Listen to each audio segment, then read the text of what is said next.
welcome to Krystal and Aaron Take the World, where it's always a journey. If you're new here, I'm Aaron, that's Krystal. Today we want to share with you our top 15 self-improvement books. These books are in no particular order, but self-improvement has become a huge part of our lives. Even though we're no longer in school, we still need to learn and grow, and we're doing that through these books. We highly recommend everybody read at least one self-improvement book in an area where they feel that they could use the most improvement. If you like this idea, please like this video and leave a comment down below of one of the books that you recommend. Alright. Let's get started. So the first two books we're going to talk about are the books that we're currently reading. So I'm reading Crushing It by Gary Vaynerchuk. A really great way to describe what he's talking about in this book is this paragraph right here. Crushing It is a state-of-the-art guide to building your own path to professional and financial success, but it's not about getting rich. It's a blueprint for living life on your own terms. So far it's been a really great read. He's got a lot of great input from not only himself as a creator, but other creators who have found success following the principles he talked to in his previous book, Crushing It. And Krystal, what's your book? The book that I'm currently reading is The Subtle Art of Not Giving an F. This book is very inspiring to me, and the best way to describe it is right here in this. It says, Mark Manson shows us that the key to being happier is to stop trying to be positive all the time and instead become better at handling adversity. And I think that what's really helping me is that it's a little bit different from what I've been raised to think, and it's helping me to kind of go through the emotions of life, which I think is very helpful. So the next two we feel are very important for just general livelihood.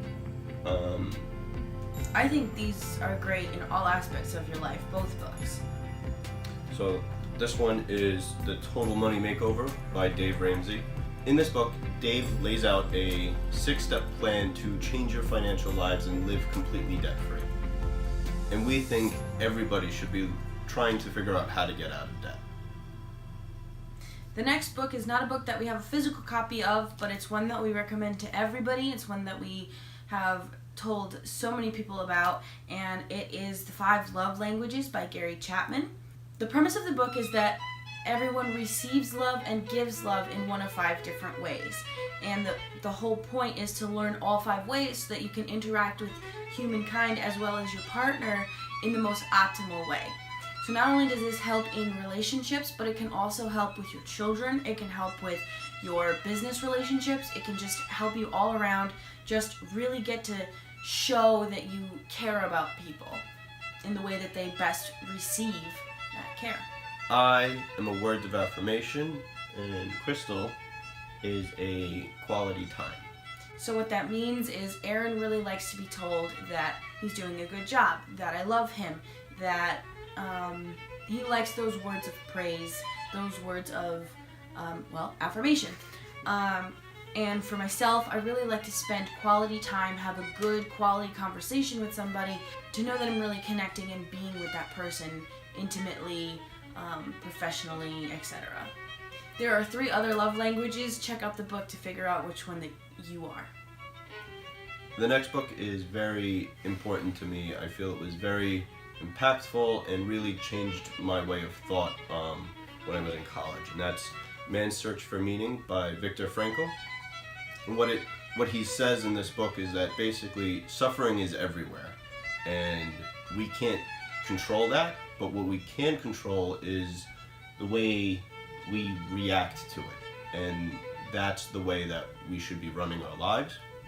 But he also says that it's not pleasure that drives human nature, but it's discovering and fulfilling something personally meaningful to that person. Like a passion.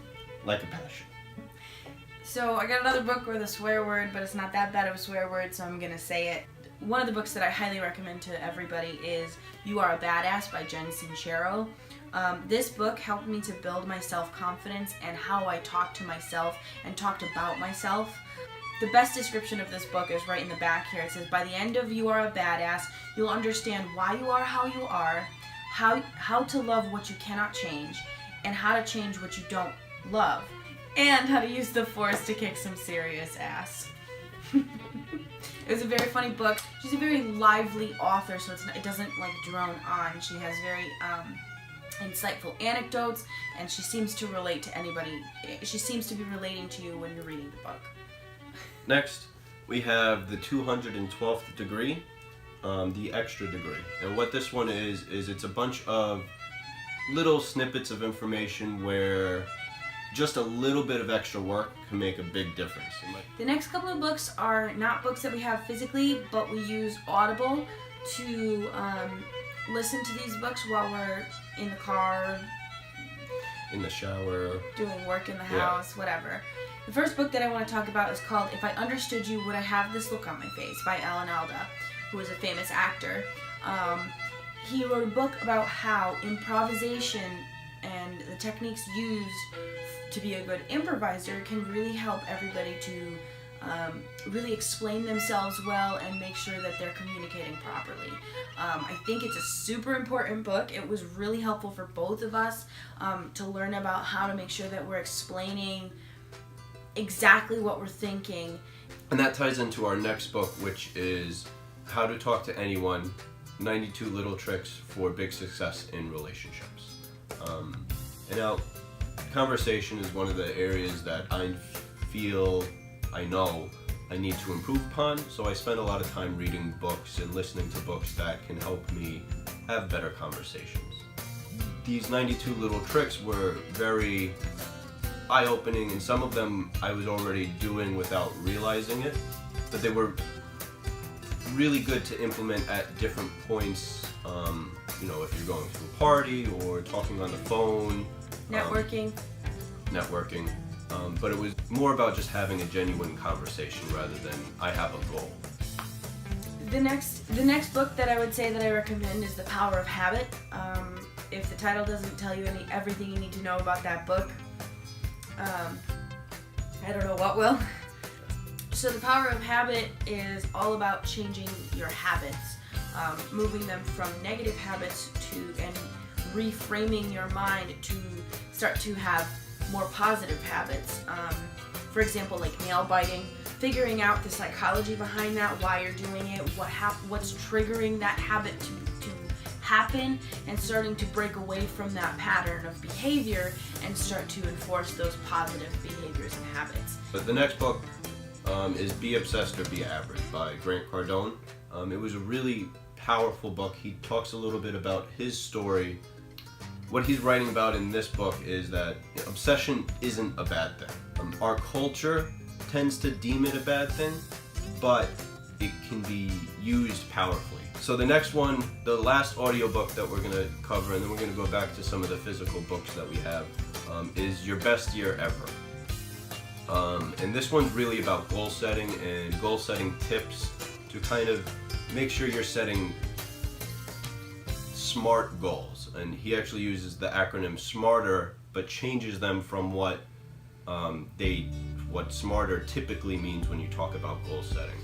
To go along with Best Year Ever and goal setting, the next book that I'd recommend is The Magic of Thinking Big.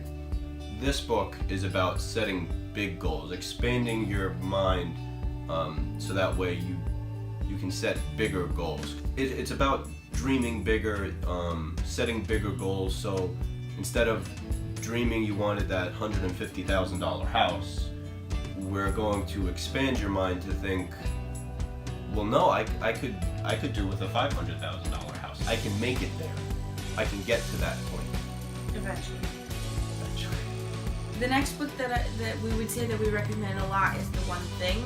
This book is talking about how we want less responsibility, but we still want more productivity, more money, more, everything.